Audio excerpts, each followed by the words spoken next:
오늘 목요일 새 아침이 저에게 밝아옵니다. 저와 오늘 여러분 함께 나눌 말씀은 마태복음 7장 7절에서 12절까지 말씀 함께 묵상하겠습니다. 구하라 그리하면 너희에게 주실 것이요 찾으라 그러면 찾아낼 것이요 문을 두드리라 그리하면 너희에게 열릴 것이니 구하는 이마다 받을 것이요 찾는 이는 찾아낼 것이요 두드리는 이에게는 열릴 것이니라. 너희 중에 누가 아들이 떡을 달라 하는데 돌을 주며 생선을 달라 하는데 뱀을 줄 사람이 있겠느냐? 너희가 악한 사람이라도 좋은 것으로 자신에게 줄 알거든 하물며 하늘에 계신 너희 아버지께 구하는 자에게 좋은 것으로 주시지 않겠느냐? 그러므로 무엇에든지 남에게 대접을 받고자 하는 대로 너희도 남을 대접하라. 이것이 율법이요 선지자니라. 하나님의 말씀입니다. 말씀을 주신 하나님께 감사드립니다. 아멘. 먼저 말씀 앞에 기도드리겠습니다. 하나님, 오늘 이 목요일 새벽 더욱 기도 가운데 저희가 나아갈 때 이 하루도 여전히 주님의 음성 가운데 복된 하루가 되게 하여 주시옵소서. 또 이 말씀 가운데 각자의 심령 가운데 한 절의 말씀을 통하여 새로운 것을 하나님의 은혜를 발견하게 하여 주시고 우리의 기도 가운데 응답케 하여 주시옵소서. 감사드리며 거룩하신 예수님의 이름으로 기도드립니다. 아멘. 네, 오늘 말씀 가운데 저는 예수님께서 계속해서 기도에 관하여서 이야기하고 계신 것을 보게 되는데요. 특별히 저는 너희가 악한 자라도 좋은 것으로 자식에게 줄 알거든 이러한 이 말씀이 저에게는 마음속에 확 꽂혀지게 되는 것을 보게 됩니다. 왜 예수님께서 이 말씀을 우리에게 하셨을까? 또 저에게 하고 계실까라고 생각해 봅니다. 사람은 누구나가 부모보다 자식에게 더 관심을 가게 되고 또 자식에게만큼은 좋은 것을 주려고 하는 것이 인지상정 같은 그런 마음인 것 같습니다. 결혼을 하고 난 뒤에 첫 아이가 태어났을 때가 저는 기억이 납니다. 아내는 모든 어머니가 그렇듯 가장 좋은 것을 저희 아이에게 먹이고 싶어서 1년 동안 모유 수유를 했습니다.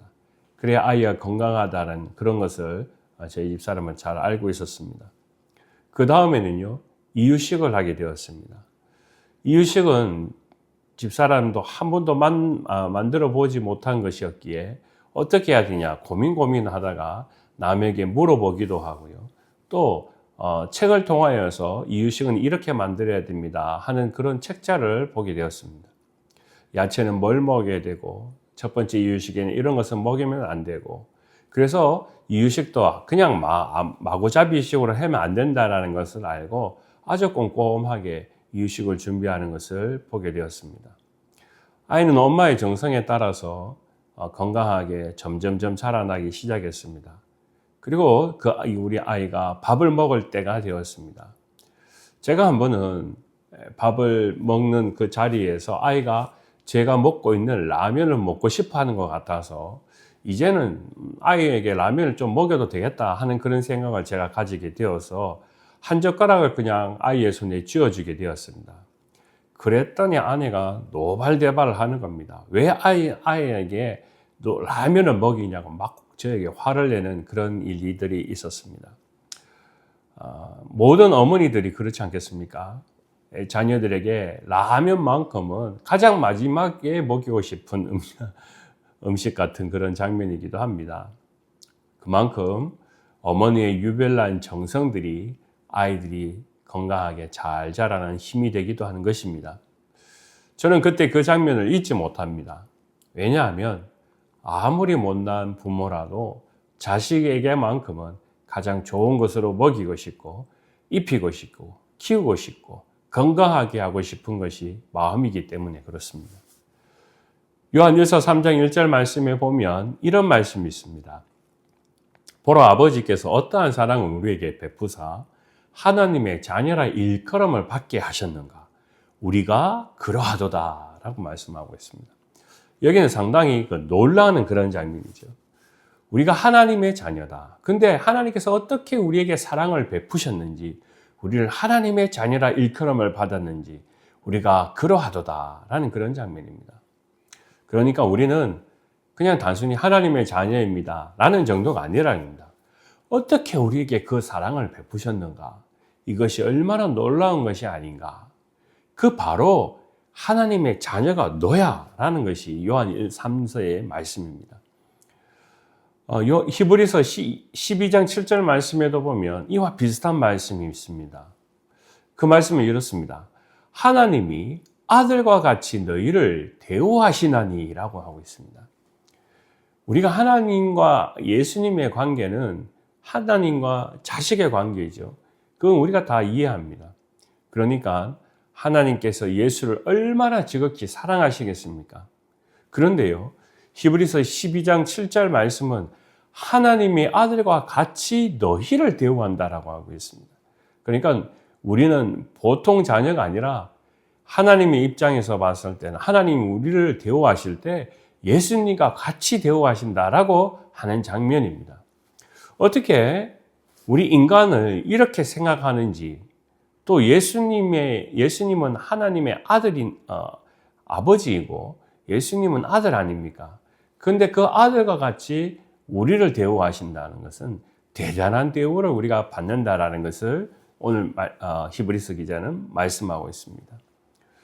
오늘 기도에 관하여서 기도를 하나님께서 어떻게 들으시는가라는 것을 생각해 본다면 우리가 하나님께 기도하는 그 기도는 헛된 기도가 아니라 다 대우하고 받아주신다라는 것을 말씀하고 있습니다. 우리가 비록 부모라도 나쁜 것을 자식에게 주는 법이 없는 것처럼 하나님께서 우리가 기도할 때마다 좋은 것으로 그것을 기도에 응답하시지 않겠느냐라는 것입니다. 그러니까 그것은 우리 기도하는 자의 상황을 다 알고 계신다라고 말씀하시는 것이고 우리의 형편을 기억하고 계신다라는 것을 우리에게 특별히 말씀하고 있는 그런 장면이기도 합니다. 그러기에 오늘 말씀에 보면 구하라 그러면 너희에게 주실 것이요 찾으라 그러면 찾아낼 것이요 문을 두드리라 그러면 너희에게 열릴 것이니 구하는 이마다 받을 것이요 찾는 이가 찾아낼 것이요 두드리는 이에게는 열릴 것이니라 라는 이 하나님의 마음이 바로 오늘 저와 여러분들이 기도할 때마다 일어나는 일이라는 것을 말씀하고 있습니다. 그것은 우리가 하늘 문을 연다라는 것은 가장 어렵게 가장 우리가 종의 신분으로 주인님 한번 해주시면 어떨까요? 하고 부탁해서 하나님께서 한 번쯤 들어줄까 하는 그 정도가 아니라 우리는 예수님이 하나님 앞에 기도한 그 기도가 응답받는 것처럼 그런 대우를 받는 것처럼 오늘 우리가 드려지는 기도 가운데도 그러한 역사가 함께 한다는 것입니다. 그렇기 때문에 우리가 가장 어렵게 기도하는 것이 아니라 항상 시시로 구하라 그러면 너희에게 주실 것이라는 이 말씀이 바로 오늘 이 예수님께서 우리에게 기도해야 되는 일 가운데 가장 먼저 우리 마음속에 가져야 되는 건강한 믿음을 말씀하고 있습니다. 오늘 저와 여러분이 이 새벽을 준비하면서 보낼 때에도 기도할 때에도 그러한 마음으로 함께 기도하기 원합니다. 구합니다. 그러면 하나님께서는 우리에게 주시는 분이십니다. 건강을 구합니다. 하나님은 우리에게 주시는 분이십니다. 그렇기 때문에 예수님께서도 우리를 위하여서 항상 시시로 간구하고 계시다라고 말씀하고 있습니다. 오늘 저와 여러분 더욱 우리가 주님을 붙들고 하나님 앞에 의지하여서 기도함으로 이 하루를 시작하기 원합니다. 매일 우리가 그렇게 살았던 오늘도 여전히 하나님께 구함으로 이 새벽을 시작하는 저와 여러분의 가장 중심된 믿음이 되시기를 주님의 이름으로 간절히 축원합니다. 기도하겠습니다. 하나님 오늘 이 새벽 안에도 구하라 그리하면 너에게 주실 것이요 하나님 앞에 우리의 필요한 것을 구합니다. 특별히 주님의 나라를 위해서 우리가 구합니다. 하나님께서 우리에게 건강을 주셔서 하나님의 나라를 위하여 쓰임받게 하여 주시옵소서. 환우들을 주님 기억하여 주셔서 그들의 간구 속에 응답하여 주시고 하나님의 나라를 위하여서 그들의 삶을 사용하시고 그들의 몸을 사용하여 주시고 그들의 물질을 사용하여 주시기를 기도하고 원합니다. 오늘도 우리 사랑하는 저희 불교회를 통하여 믿음의 한 사람 한 사람 건강을 지켜주시고 복을 내려주시옵소서. 오늘도 우리의 삶의 지경을 여시고 더욱 확장함으로 하나님의 나라가 커져가는 누룩과 같은 세상이 되게 하여 주실 줄 믿사오니 모든 것 살아계신 예수님의 이름으로 기도드립니다. 아멘. 찬양하며 주님 앞에 나와 보좌 앞에